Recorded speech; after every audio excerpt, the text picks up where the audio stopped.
Bab 115, Hutan, 2. Jangan lupa like dan subscribe, agar kami makin semangat upload lebih banyak.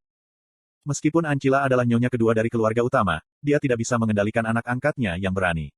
Itu mungkin terjadi ketika Eugene masih muda dan dia baru saja diadopsi, tetapi sekarang, Eugene sudah dewasa. Untuk waktu yang lama, Ancila telah menghadapi kenyataan dengan baik. Anak kandungnya, si kembar, benar-benar ajaib. Jika dia tidak bertemu Eugene, dia mungkin mengira anak-anaknya jenius, seperti ibu lainnya. Namun, dia telah bertemu Eugene, jadi dia tidak bisa lagi berpikir si kembar adalah jenius yang hebat. Untungnya, anak itu tidak ingin menjadi patriark. Jika ada, dia lebih membenci gagasan menjadi patriark. Jadi, tidak ada alasan baginya untuk memusuhi dia. Karena itu, sejak Eugene menjadi putra angkatnya, Ancila berusaha untuk berhubungan baik dengannya. Dia juga membujuk Qian, yang telah terperangkap dalam ketidakdewasaan dan egonya. Kemudian, dia bernalar dengan Ciel yang penasaran dan nakal agar dia tidak terlalu memprovokasi Eugene. Ancila sendiri berusaha untuk tidak memprovokasi dia, dalam hal ini. Qian dan Ciel akhirnya menjadi dekat dengan Eugene. Meskipun mereka memiliki hubungan darah kecil, ketiganya telah menjadi saudara kandung sejati. Qian telah mengubah rasa rendah diri menjadi keinginan untuk memperbaiki diri. Alih-alih membenci Eugene, yang lebih baik darinya, Qian merindukannya dan ingin mengikuti jejak Eugene. Itu juga serupa untuk Ciel. Dia tidak memiliki rasa rendah diri yang besar seperti Qian, tapi dia pasti dimotivasi oleh Eugene dan Qian. Dia tidak mencoba mengendur dalam pelatihannya. Sementara itu, Ciel menyadari Eugene dengan cara yang berbeda dari Qian. Di mata Ancila, hubungan mereka sangat damai dan memuaskan. Eugene tidak akan menjadi patriark pada akhirnya. Bahkan Ciel telah memilih untuk bergabung dengan Black Lion daripada bersaing dengan kakak kandungnya untuk menjadi patriark. Qian mencoba yang terbaik untuk menjadi orang yang bisa memenuhi gelar patriark, mencoba menggunakan hal-hal yang diberikan padanya. Ancila tidak ingin melakukan apapun untuk merusak dinamika yang diinginkan ini. Bagaimana jika anak pemberani itu berubah pikiran ketika dia bertindak tidak ramah? Batuk. Ancila berdeham dan memainkan jari-jarinya. Kipasnya yang hancur berayun di udara, pemandangan yang sangat menyedihkan. Cerita mereka, saya turut prihatin mendengarnya. Petik 2. Fakta bahwa elf dianiaya karena kecantikan alami dan umur panjang mereka, sudah terkenal. Sejujurnya, Ancila merasa kasihan pada para elf, mati karena penyakit iblis yang hanya menyerang elf, berkeliaran di sekitar hutan hujan karena mereka tidak bisa kembali ke rumah mereka, diburu oleh pedagang budak dan penduduk asli Samar, menjadi dijual sebagai budak. Yah, tidak ada salahnya menerima mereka. Bukankah ini kesempatan bagi hati singa untuk mendapatkan status lebih? Petik 1. Ancila dengan cepat memikirkannya. Sejauh yang dia tahu, tidak ada rumah yang melindungi banyak elf di benua itu. Petik 2. Apakah ada yang bisa saya lakukan untuk membantu? Petik 2. Saya tidak akan mengganggu Anda, Lady Ancila. Petik 2. Itu sudah cukup merepotkan. Dia mencoba melihat kejadian ini secara positif, tetapi dia tidak bisa. Sekarang, para elf sedikit lebih dari 100, tetapi bukankah jumlah mereka akan bertambah seiring waktu? Masalah yang lebih mengganggu adalah dia bahkan tidak bisa menggunakan elf itu sebagai pelayan di rumah utama. Mereka hanya akan tinggal di hutan. Pada akhirnya, dia mengerti. Ia harus. Yah, ada banyak pertanyaan yang ingin dia tanyakan. Dia sekarang tahu mengapa Eugene pergi ke hutan hujan Samar tanpa memberitahu siapapun tentang tujuannya. Dia telah mencoba mencari tempat perlindungan elf tempat Sienna the Wise mengasingkan diri. Itu adalah masalah yang sangat penting, mengapa kamu yang melakukannya? Dan mengapa Anda melakukannya hanya dengan 2 orang? Selain itu, pendamping wanitanya tidak lain adalah Christina Rogeris, kandidat suci dari Kekaisaran Suci. Christina berdiri begitu alami di samping Eugene sekarang sehingga membuat Ancila lebih bingung. Eugene pergi ke kastil Singa Hitam untuk upacara kedewasaannya, jadi bagaimana dia bisa berakhir di hutan hujan Samar untuk menemukan Sienna si bijaksana tiba-tiba? Apakah hanya mereka berdua yang pergi bersama? Pada akhirnya, Ancila tidak mengorek lebih jauh. Menahan desahan yang akan keluar darinya, dia mengangguk. Petik 2. Tetap saja, aku harus membantu sesuatu. Saya akan memanggil para pekerja untuk membangun beberapa rumah di hutan. Sampai saat itu. Petik 2. Bukankah lampiran yang saya gunakan memiliki banyak kamar kosong? Saya hanya akan memberitahu mereka untuk tinggal di lampiran sampai saat itu. Jika mereka mengatakan tidak suka karena tidak nyaman, maka saya akan membiarkan mereka tinggal sendiri di hutan. Petik 2. Petik 2. Bagaimana dengan makanan mereka? Aku akan memberitahu Nina untuk menjaganya. Petik 2. 7 tahun yang lalu, Nina baru saja menyelesaikan magangnya sebagai pelayan, tapi sekarang, dia mengawasi para pelayan di pavilion. Itu berarti klan Lionheart masih harus memberi mereka makan, kan? Petik 1. Apakah dia tahu, segala sesuatu yang terjadi di perkebunan, baik di aula utama atau pavilion, melewati Ancila? Tentu saja, Eugene tahu itu. Yah, klan Lionheart memang kaya raya. Petik 1. Dia tidak peduli. Ini hutan yang bagus. Setelah Ancila kembali, Signard akhirnya mengutarakan pikirannya. Dia mengangguk saat dia melihat sekeliling hutan Lionheart yang luas. Pohon-pohon, bumi, semuanya dikelola dengan baik. Petik 2. Ini adalah hutan. Petik 2. Saya sangat suka karena tidak berbau tidak sedap. Petik 2. Bau yang tidak menyenangkan. Petik 2. Bau darah, jawab Signard sambil tertawa. Itu selalu berbau seperti darah di Summer Rainforest. Saya sering mendengar teriakan di sana, tetapi tempat ini damai dan menyenangkan. Petik 2. Itu pasti, bagaimanapun juga, hutan ini termasuk dalam perkebunan rumah utama. Tidak ada orang barbar yang terlibat dalam perselisihan teritorial. Tidak ada monster. Banyak hewan bebas berkeliaran di daratan, tetapi tidak ada predator yang dapat merusak ekosistem hutan. Karena saat itu musim dingin, tidak banyak daun di pepohonan juga. Namun demikian, hutan itu damai dan indah. Ada juga banyak mana. Petik 2. Signard menoleh ke arah ujung hutan. Ini garis Ley Lionheart. Apakah itu selalu di sini? Petik 2. Dikatakan bahwa Great Vermouth berhasil. Petik 2. Seperti yang Eugene katakan, dia memberi isyarat sesuatu kepada Signard. Eugene telah mengatakan itu puluhan kali kepada Signard sebelum mereka tiba di sini, untuk menjaga mulutnya. Signard tahu Eugene adalah Hamel. Itulah mengapa Signard perlu berhati-hati. Petik 2. Begitu. Petik 2. The Great Vermouth, sudut mulut Signard berkedut saat Eugene berbicara. Jika mereka sendirian, Signard pasti akan menggodanya, tapi dia tidak bisa melakukannya sekarang. Ada elf lain, dan ada juga Christina. Mari kita pilih tempat untuk menetap dulu. Petik 2. Eugene memimpin jalan dan memasuki hutan. Untuk sesaat, dia pikir lokasinya tidak masalah tetapi segera menjadi jelas bahwa itu bukan masalahnya. Pergilah sedikit lebih dalam. Apakah kamu yakin? Petik 1. Saya yakin. Semangat pohon dunia menginginkan tempat yang lebih dalam, lebih padat, dan lebih hidup. Suara tempes bergema di dalam kepalanya. Dia bisa merasakan dan berkomunikasi dengan roh pohon dunia di dalam bibit, membimbing Eugene untuk menemukan tempat yang diinginkan roh itu. Tempat ini bisa. Angin menyukai tempat ini. Petik 2. Tempat ini adalah. Petik 2. Eugene melihat sekeliling, merasa aneh. The Lionheart Leyland ada di dekatnya, dia telah mengunjungi tempat ini ketika dia berusia 13 tahun, karena dia mulai merasakan mana di sana. Menatap gubuk yang jauh, Eugene menyentuh pegangan Winnet di pinggangnya. Itu dekat dengan Leyland. Apakah itu berarti sesuatu yang istimewa? Sesuatu pasti istimewa. Seperti yang saya katakan sebelumnya, roh primal adalah bentuk lain dari mana. Roh pohon dunia pada dasarnya adalah roh primal. Saat Eugene mendengarkan tempes, dia mencoba untuk sadar akan angin, tetapi dia tidak bisa merasakan apa-apa. Itu bisa dimengerti. Angin secara alami ada. Tidak peduli seberapa hebat pemanggil roh itu, mustahil untuk mengendalikan roh primal yang tidak memiliki bentuk dengan sempurna. Roh utama angin, tanah, air, dan api memungkinkan elemen untuk mempertahankan bentuk, dan elemen memberi kekuatan pada roh. Penduduk asli Samar, yang lahir dan dibesarkan di hutan, menerima bantuan dan perlindungan dari roh-roh dasar, dan begitu pula para elf. Tetap saja, mereka hanya menerima bantuan dari roh-roh primal, mereka tidak mengendalikan, apalagi mendominasi mereka. Leyland ini tidak alami. Vermouth berhasil, jadi mana di Leyland itu terdistorsi secara artifisial.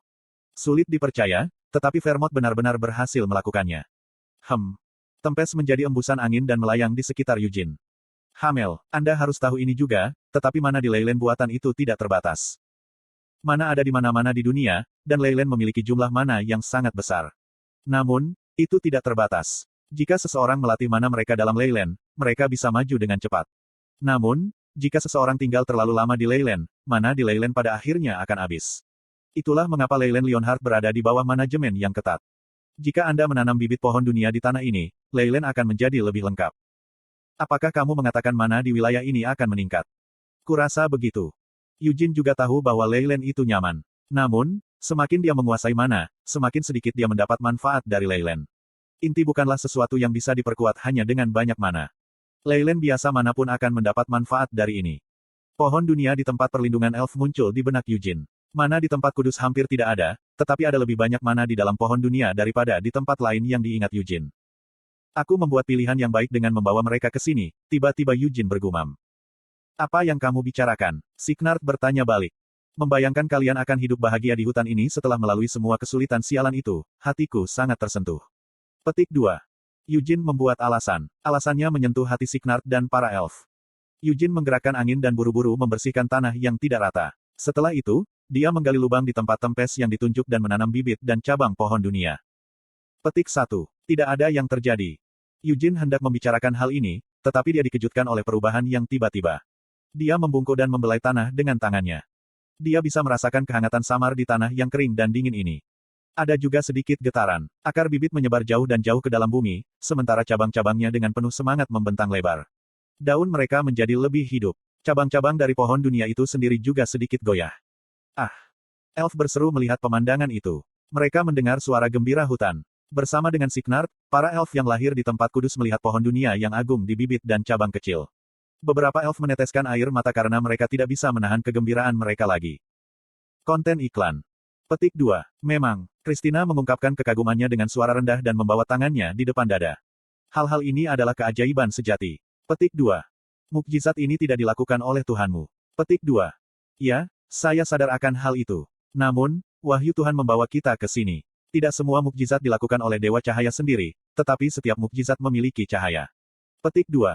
Menatap Christina yang tersenyum, Eugene menggelengkan kepalanya. Mananya tampaknya tidak langsung meningkat. Petik 1. Setelah beberapa waktu berlalu, Leyland juga akan mulai berubah. Tidak ada artinya jika terlalu lama. Petik 1. Kamu tidak perlu khawatir tentang hal-hal seperti itu. Anda tidak akan bisa merasakan ini, tetapi roh utama di negeri ini menjawab pohon dunia. Apakah itu berarti akan ada lebih banyak roh pohon dunia? Petik 1. Ya, hutan di perkebunan ini akan segera berubah menjadi hutan paling indah dan hidup di benua ini. Peri akan tinggal di hutan ini dan menjaga semua yang ada di hutan ini, bumi, pepohonan, hutan. Mereka juga akan selaras dengan roh pohon dunia, dan dengan begitu, jumlah pohon peri akan bertambah. Saat mereka tumbuh, seluruh hutan akan berubah menjadi Leyland. Petik 1. Ya, hutan akan berubah menjadi Leyland. Leyland Leonhard akan menghasilkan mana yang jauh lebih besar dari sebelumnya. Saya kira saya tidak perlu mempekerjakan lagi penjaga hutan atau penata taman. Petik 1. Apa? Kau sendiri yang mengatakannya. Para elf akan merawat hutan. Saya seorang manusia, jadi saya pikir itu terlalu berlebihan untuk meminta mereka mendapatkan penghasilan mereka. Nah, jika mereka melakukan lansekap, maka itu menyelesaikan masalah. Hamel. Apa topi? Saya benar, apakah Anda tahu seberapa luas hutan ini? Saya tidak bisa membiarkan hutan begitu saja, perlu dipangkas dan dicangkok setiap musim. Bagaimanapun, ada banyak hal yang harus dilakukan. Jika para elf melakukannya sendiri. Petik 1. Tempest menutup mulutnya. Ini, dengarkan. Eugene mengumpulkan para elf yang bersemangat di satu tempat. Kami mendapat izin dari Lady Ancilla dan menanam pohon. Petik 2. Dia berbicara dengan santai kepada Signard, tetapi dia tidak bisa melakukan itu pada elf lainnya. Saya mungkin tidak perlu mengatakan hal-hal ini, tetapi Anda tidak diizinkan meninggalkan perkebunan. Jika Anda benar-benar menginginkannya, maka beritahu para pelayan hati singa sebelumnya. Saya tidak akan mengatakan Anda tidak akan pernah bisa keluar, tetapi bukankah akan melelahkan bagi kita semua jika Anda bertengkar di luar. Petik 2. Berburu elf ilegal, dan ibu kotanya, Ceres, cukup aman. Namun, selalu ada kata, jika. Aku akan memberitahu para ksatria hati singa untuk menemanimu ketika kamu ingin keluar dari perkebunan, dan para pelayan akan menyediakan kebutuhan. Tolong tunjukkan tangan Anda jika Anda tidak ingin tinggal di sini dan sebaliknya ingin mencari kebebasan. Tidak ada elf yang mengangkat tangan. Iya, tentu saja, Anda lakukan. Saya tidak peduli apa yang Anda lakukan di hutan, tetapi apakah Anda melihat kabin di sana? Jangan pergi ke sana, selamanya, Eugene menekankan, menunjuk ke Leyland. Jika kamu pergi ke sana, aku akan marah. Dan hal lain, Anda akan menemukan ksatria, pelayan, dan pekerja Leonhardt lainnya saat Anda tinggal di hutan ini. Jangan memandang rendah mereka atau berkelahi. Petik 2. Apakah kamu perlu menyebutkannya? Signard bertanya, memelototi Eugene. Ini tidak seperti sebelumnya. Eugene balas melotot. Signard berdeham dan melanjutkan. Elitisme elf diberikan 300 tahun yang lalu, tetapi tidak sekarang, para elf berada dalam posisi yang sulit. Petik 2. Tidak semua elf seperti itu, kan? Tanya Eugene. Tapi para elf di sini takut pada manusia, jadi mereka tidak akan meremehkan mereka. Petik 2. Anda ada benarnya. Kemudian untuk hal selanjutnya, mungkin mulai besok, orang-orang akan datang dan membangun desa untuk kalian. Di mana kalian ingin tinggal sebelum selesai? Petik 2. Signard memimpin dan mengumpulkan pendapat para elf. Kebanyakan elf ingin tinggal di hutan, tetapi beberapa mengatakan mereka ingin pergi ke pavilion. Petik 2. Apakah begitu? Eugene, apakah kamu tinggal di pavilion itu? Petik 2. Saya tinggal di sana, dan ayah saya tinggal di sana. Petik 2. Ada beberapa elf yang dulunya adalah pelayan. Mereka ingin membalas Anda dengan melayani Anda. Petik 2. Layani aku, Eugene berkata dengan wajah masam. 10 elf melangkah maju. Narisa berkaki satu dan Lavera bermata satu ada di antara mereka. Apakah kamu seorang pelayan? Petik 2. Jadi aku. Hal seperti itu, jawab Narisa. Apakah kamu tahu cara membersihkannya? Petik 2. Petik 2. Aku tahu caranya. Petik 2. Itu bohong. Dia telah tinggal di sebuah rumah besar ketika dia menjadi budak, tetapi dia tidak pernah membersihkan apapun. Tetap saja, dia bisa melakukannya jika dia mencoba. Merasakan kepercayaan diri yang tak berdasar meningkat, Narisa mengepalkan tinjunya. Bagaimana dengan memasak? Petik 2. Saya pikir saya bisa belajar N. Petik 2. Lavera tidak pernah memasak apapun. Saya percaya diri dalam hal makan. Petik 2.